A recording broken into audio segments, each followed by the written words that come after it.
ನಮಸ್ಕಾರ ವೀಕ್ಷಕರೇ, on spot ನ್ಯೂಸ್ಗೆ ಸ್ವಾಗತ. ನಾನು ಸಂಗೀತ. ಕರ್ನಾಟಕ ರಾಜ್ಯ ಗ್ರಾಮ ಪಂಚಾಯತ್ ನೌಕರರ ಸಂಘ ಜಿಲ್ಲಾ ಸಮಿತಿ ವತಿಯಿಂದ ಕಲಬುರಗಿ ಜಿಲ್ಲೆಯ ಗ್ರಾಮ ಪಂಚಾಯತ್ಗಳಲ್ಲಿ ಕಾರ್ಯನಿರ್ವಹಿಸುತ್ತಿರುವ ಕರ ವಸೂಲಿಕಾರರು, clerk cum data entry operator, ಸಿಪಾಯಿ ಮತ್ತು ಸ್ವಚ್ಛತಾಕಾರ, ಕಸ ಗುಡಿಸುವವರ ಸಿಬ್ಬಂದಿಗಳು ಸುಮಾರು 25ರಿಂದ 30 ವರ್ಷಗಳಿಂದ ಸೇವೆ ಸಲ್ಲಿಸುತ್ತಿದ್ದಾರೆ. ಅವರ ಪ್ರಮುಖ ಬೇಡಿಕೆಗಳನ್ನು ಈಡೇರಿಸಬೇಕೆಂದು ಒತ್ತಾಯಿಸಿ ಸಿಐಟಿಯು ಸಂಯೋಜಿತ ಕರ್ನಾಟಕ ರಾಜ್ಯ ಗ್ರಾಮ ಪಂಚಾಯತ್ ನೌಕರರ ಸಂಘಗಳ ಸಂಯುಕ್ತಾಶ್ರಯದಲ್ಲಿ ಇಂದು ಕಲಬುರಗಿಯಲ್ಲಿ ಬೃಹತ್ ಪ್ರತಿಭಟನೆ ಮಾಡಿದರು. ಕಲಬುರಗಿ ನಗರದ ಸರ್ದಾರ್ ವಲ್ಲಭಭಾಯ್ ಪಟೇಲ್ ವೃತ್ತದಿಂದ ಪ್ರಾರಂಭಿಸಿದ ಮೆರವಣಿಗೆಯು ಕಲಬುರಗಿ ನಗರದ ಜಿಲ್ಲಾ ಪಂಚಾಯತ್ ಕಚೇರಿವರೆಗೂ ಸಾಗಿತು. ಗ್ರಾಮ ಪಂಚಾಯತ್ಗಳಲ್ಲಿ ಇಎಫ್ಎಂಎಸ್ ಆಗುವ ಮುಂಚೆ ಹಲವಾರು ಸಿಬ್ಬಂದಿಗಳ ವೇತನ 25ರಿಂದ 30 ತಿಂಗಳಿನಿಂದ ಬಾಕಿ ವೇತನ ಉಳಿದಿದೆ. ಸರ್ಕಾರದ ಆದೇಶ ಪ್ರಕಾರ ಕರ ವಸೂಲಿಯಲ್ಲಿ 402ರಷ್ಟು ವೇತನ ಪಾವತಿಸುವ ಬಗ್ಗೆ ಆದೇಶ ಇದ್ರೂ ಕೂಡ ಗ್ರಾಮ ಪಂಚಾಯತ್ಗಳಲ್ಲಿ ಹಿಂದಿನ ಬಾಕಿ ಪಾವತಿ ಆಗಿಲ್ಲ. ಹಿಂದಿನ ಬಾಕಿ ವೇತನ ಪಾವತಿ ಮಾಡಿಲ್ಲ. ಇದರಿಂದಾಗಿ ನೌಕರರು ಜೀವನ ಸಾಗಿಸುವುದು ತೊಂದರೆ ಆಗುತ್ತಿದೆ. 2024-25ನೇ ಸಾಲಿನಲ್ಲಿ ಅತಿ ಹೆಚ್ಚು ಕರ ವಸೂಲಿ ಮಾಡಿದ್ರೂ ಕೂಡ ಯಾವುದೇ ಗ್ರಾಮ ಪಂಚಾಯತ್ಗಳಲ್ಲಿ ವೇತನ ಮಾಡಿರುವುದಿಲ್ಲ. ತಾವು ಹಳೆಯ 25ರಿಂದ 30 ತಿಂಗಳ ವೇತನ ಪಾವತಿ ಮಾಡಬೇಕೆಂದು ಆಗ್ರಹಿಸಿದರು.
ಕರ್ನಾಟಕ ರಾಜ್ಯ ಗ್ರಾಮ ಪಂಚಾಯತ್ ನೌಕರರ ಸಂಘ ಸಿಐಟಿ ಜಿಲ್ಲಾ ಸಮಿತಿ ಕಲಬುರಗಿ ನೇತೃತ್ವದಲ್ಲಿ ಈ ಜಿಲ್ಲೆಯಲ್ಲಿ ಇರುವಂಥ ಸಮಸ್ಯೆಗಳಿಗೆ ಪರಿಹಾರಕ್ಕಾಗಿ ಒತ್ತಾಯಿಸಿ ಇವತ್ತು ಪ್ರತಿಭಟನೆ ಮಾಡಲಾಗ್ತಿದೆ.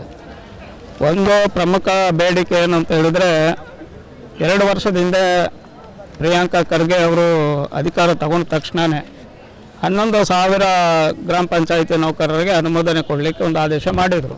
ದುರದೃಷ್ಟ ಏನು ಅಂತ ಹೇಳಿದರೆ, ಕರ್ನಾಟಕ ರಾಜ್ಯದಲ್ಲಿ ಎಲ್ಲ ಜಿಲ್ಲೆಗಳಲ್ಲಿ ಅದು ಜಾರಿಯಾಗಿದೆ. ನಮ್ಮ ಮಂತ್ರಿಯ ತವರು ಜಿಲ್ಲೆಯಲ್ಲಿ ಅದು ಇವತ್ತಿನವರೆಗೂ ಜಾರಿ ಆಗ್ತಾ ಇಲ್ಲ. ಕಾರಣ ಏನು ಅಂತ ಗೊತ್ತಾಗ್ತಾ ಇಲ್ಲ. ಸುಮಾರು ಜನಕ್ಕೆ ಇಲ್ಲಿ ಅನುಮೋದನೆ ಸಿಗದೇ ಅತಂತ್ರ ಸ್ಥಿತಿಯಲ್ಲಿ ಬದುಕುವಂಥ ಒಂದು ಪರಿಸ್ಥಿತಿ ಇದೆ.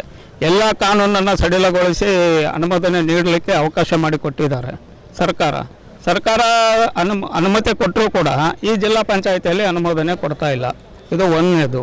ಅದು ತಕ್ಷಣಕ್ಕೆ ಅನುಮೋದನೆ ಕೊಡಬೇಕು ಅನ್ನೋದು ಈ ಪ್ರತಿಭಟನೆಯಲ್ಲಿ ಮೊದಲನೇದಾಗಿ ಒತ್ತಾಯ ಮಾಡ್ತೀವಿ. ಎರಡನೇದು, ಬಿಲ್ ಕಲೆಕ್ಟರ್ ಮತ್ತು ಡಾಟಾ ಎಂಟ್ರಿ ಆಪರೇಟರ್ಗಳಿಂದ ಗ್ರೇಟೋ ಕಾರ್ಯದರ್ಶಿ ಹುದ್ದೆಗೆ ಇದೇ ಮುಖ್ಯ ಕಾರ್ಯನಿರ್ವಾಹಕ ಅಧಿಕಾರಿಗಳು ತಾತ್ಕಾಲಿಕ ಪಟ್ಟಿ ಪ್ರಕಟಿಸಿದ್ದಾರೆ. ಅವರ ಪ್ರಕಟಿಸಿದ ಪಟ್ಟಿನೇ ಈಗ ಅದು ಸರಿ ಇಲ್ಲ, ತಪ್ಪಾಗಿದೆ ಅಂತ ಹೇಳ್ತಾರೆ. ಅದು ತಪ್ಪಾಗಿದ್ದರೆ ಮೇಲಾಧಿಕಾರಿಗಳು ಅದರ ಬಗ್ಗೆ ಕ್ರಮ ತಗೋಬೇಕು. ಹೊಳ್ಳಿ ಇವರೇ ಅದನ್ನು ರಿಟರ್ನ್ ತಗೋಲಿಕ್ಕೆ ಕಾನೂನಲ್ಲಿ ಅವಕಾಶ ಇಲ್ಲ. ಸರಿನೋ ತಪ್ಪು ಪ್ರಕಟಿಸಿದ್ದಾರೆ, ಅದನ್ನು ಅಂತಿಮ ಮಾಡಬೇಕು. ಇಲ್ಲ ಮೇಲಾಧಿಕಾರಿಗಳಿಂದ ನೀವು ಮಾಡಿದ್ದು ಸರಿ ಇಲ್ಲ, ಇದನ್ನು ತಡೆ ಹಿಡೀರಿ ಅಂತ ಬರಬೇಕು. ಮೇಲಾಧಿಕಾರಿಗಳು ತಡೆ ಹಿಡೀರಿ ಅಂತ ಇವತ್ತಿನವರೆಗೂ ಆರ್ಡರ್ ಕೊಟ್ಟಿಲ್ಲ, ಆದೇಶ ಮಾಡಿಲ್ಲ. ಈಗೇನಿದೆ ಅದನ್ನು ಅಂತಿಮಗೊಳಿಸಿ ಅಂತಲೇ ಆದೇಶ ಕೊಟ್ಟಿದ್ದಾರೆ. ಆಯುಕ್ತರ ಕಚೇರಿಯಿಂದ 2 ಪತ್ರಗಳು ಬಂದಿದ್ದಾವೆ, ಆದರೂ ಇಲ್ಲಿ ಮಾಡ್ತಾ ಇಲ್ಲ. ಇದರಿಂದ ಒಬ್ಬ ಬಿಲ್ ಕಲೆಕ್ಟರ್ ತೀರ್ಕೊಂಡು ಹೋದರು. ಅವರು ಸೆಕ್ರೆಟರಿ ಆಗಿದ್ದರೆ ಅವ್ರ ಕುಟುಂಬದಲ್ಲಿ ಒಬ್ಬರಿಗೆ ಸರ್ಕಾರಿ ನೌಕರಿ ಸಿಗ್ತಿತ್ತು. ಆದರೆ ಇವತ್ತು ದುರದೃಷ್ಟ ಅವನ ಹೆಂಡತಿ ಮಕ್ಕಳು ಬೀದಿಗೆ ಬಿದ್ದಿದ್ದಾರೆ. ಇದು ಕಾರಣ ಹೊಣೆಗಾರ ಯಾರಾಗಾದರೆ? ಜಿಲ್ಲಾ ಪಂಚಾಯತ್ ಮುಖ್ಯ ಕಾರ್ಯನಿರ್ವಾಹಕ ಅಧಿಕಾರಿನ? ಅವ್ರ ಕುಟುಂಬಕ್ಕೆ ಇವ್ರು ನ್ಯಾಯ ಕೊಡ್ಸೋಕ್ಕಾಗುತ್ತಾ? ಸೊ ಈಗ ಅಂಥ ಸಮಸ್ಯೆಗಳು ಬರ್ತಾ ಇದ್ದಾವೆ. ಇನ್ನು ಕೆಲವೇ ದಿವಸಗಳಲ್ಲಿ ರಿಟೈರ್ಡ್ ಆಗೋರು ಇದ್ದಾರೆ.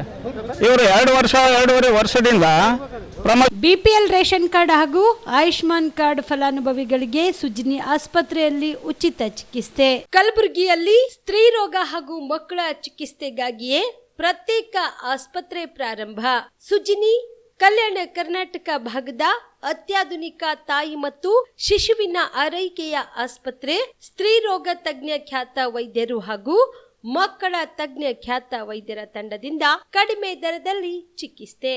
ವಿಶ್ವ ದರ್ಜೆಯ ಉಪಕರಣಗಳ ಮತ್ತು ಅತ್ಯಾಧುನಿಕ ಐಸಿಯು, ಎನ್ಐಸಿಯು ಹಾಗೂ ಇತರೆ ಸೌಲಭ್ಯಗಳಿಂದ ಮಕ್ಕಳಿಗೆ ಗುಣಮಟ್ಟದ ಆರೈಕೆ. ಸುಜಿನಿ ಆಸ್ಪತ್ರೆಯಲ್ಲಿನ ಸೌಲಭ್ಯಗಳು: ದಿನದ 24 ಗಂಟೆಯಲ್ಲಿ ತುರ್ತು ಸೇವೆ, ಹೈ ರಿಸ್ಕ್ ಗರ್ಭಧಾರಣೆ, ಒಬೆಸ್ಟ್ರಿಕ್ ಐಸಿಯು, ನವಜಾತ ಮತ್ತು ಶಿಶು ಐಸಿಯು, ಶಿಶು ಸಂಬಂಧಿತ ಶಸ್ತ್ರಚಿಕಿತ್ಸೆ, ಲ್ಯಾಪ್ರೋಸ್ಕೋಪಿ, ಲಸಿಕಾಕರಣ, ತಜ್ಞ ವೈದ್ಯರ ಸಲಹೆ, ಡಯಾಗ್ನೋಸ್ಟಿಕ್ ಮತ್ತು ಅಲ್ಟ್ರಾಸೌಂಡ್ ಸೇರಿದಂತೆ ಅನೇಕ ಸೌಲಭ್ಯಗಳು ನಿಮ್ಮ ಸುಜಿನಿ ಆಸ್ಪತ್ರೆಯಲ್ಲಿ ಲಭ್ಯ.